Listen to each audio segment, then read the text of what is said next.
ಇನ್ನು ದಂಷ್ಟ್ರ 7ನೇದು ಬಂದು, ಇದು ದಂಷ್ಟ್ರ 6ನೇದಾಯಿತು, 7ನೇದು ಜರ, ಓಲ್ಡ್ ಏಜ್. ಹೌದು, ಈಗಾಗಲೇ ನಾವು ಒಂದು ಚಿಕ್ಕ ಅದರ ಬಗ್ಗೆ ಹೆಚ್ಚಿನ ಕಿರುಪರಿಚಯವನ್ನೇ ನಾವು ಮಾಡಿದ್ದೇವೆ ಆಯುರ್ವೇದ ಮತ್ತು ಜೀರಿಯಾಟ್ರಿಕ್ ಕೇರ್ ಅನ್ನೋ ಒಂದು ಚಿಕ್ಕ ವಿಡಿಯೋದಲ್ಲಿ. ಇಲ್ಲಿ ಒಂದು ಚಿಕ್ಕದಾಗಿ ಹೇಳಲಿಕ್ಕೆ ಇಷ್ಟಪಡ್ತೀನಿ.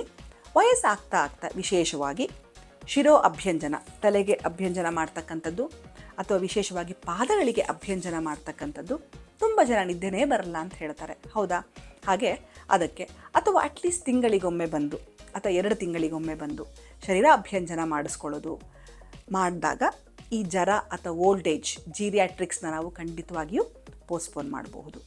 ಅಥವಾ ಅದಕ್ಕೆ ಅನುಗುಣವಾಗಿ cervical spondylosis, lumbar spondylosis, osteo arthritis, ಈ ರೀತಿಯ ಕುತ್ತಿಗೆ, ಸೊಂಟ ಮತ್ತು ಮಂಡಿಯ ಮೂಳೆ ಸವೆತದ ತೊಂದರೆಗಳಿಗೆ ಆಯುರ್ವೇದದಲ್ಲಿ ಕುತ್ತಿಗೆಗೆ ಮಾಡಿದಾಗ ಗ್ರೀವಾಬಸ್ತಿ ಅಂತ ಹೇಳ್ತಾರೆ, ಸೊಂಟಕ್ಕೆ ಮಾಡಿದಾಗ ಕಟಿಬಸ್ತಿ ಅಂತ ಹೇಳ್ತಾರೆ, ಹಾಗೆಯೇ ಮಂಡಿಗೆ ಮಾಡಿದಾಗ ಜಾನುಬಸ್ತಿ ಅಂತ ಹೇಳ್ತಾರೆ.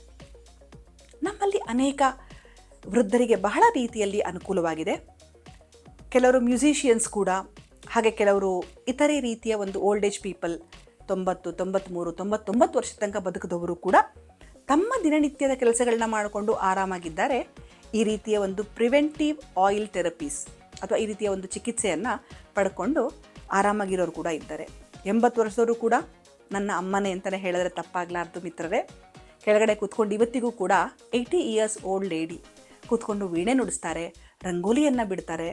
ಇದೆಲ್ಲ ಸಾಧ್ಯವಾಗಿದ್ದು ನಾವು ಆಯುರ್ವೇದದಲ್ಲಿ ಇರತಕ್ಕಂತಹ ಈ ರೀತಿಯ ಚಿಕಿತ್ಸೆಗಳನ್ನ ಸರಿಯಾಗಿ ಉಪಯೋಗಿಸ್ಕೊಂಡಾಗ ಜರ ಅಥವಾ ಓಲ್ಡ್ ಏಜಲ್ಲಿ ನಾವು ಹೆಚ್ಚಿನ ಜನರಿಗೆ ಅನುಕೂಲವನ್ನು ಉಂಟು ಮಾಡ್ಬೋದು.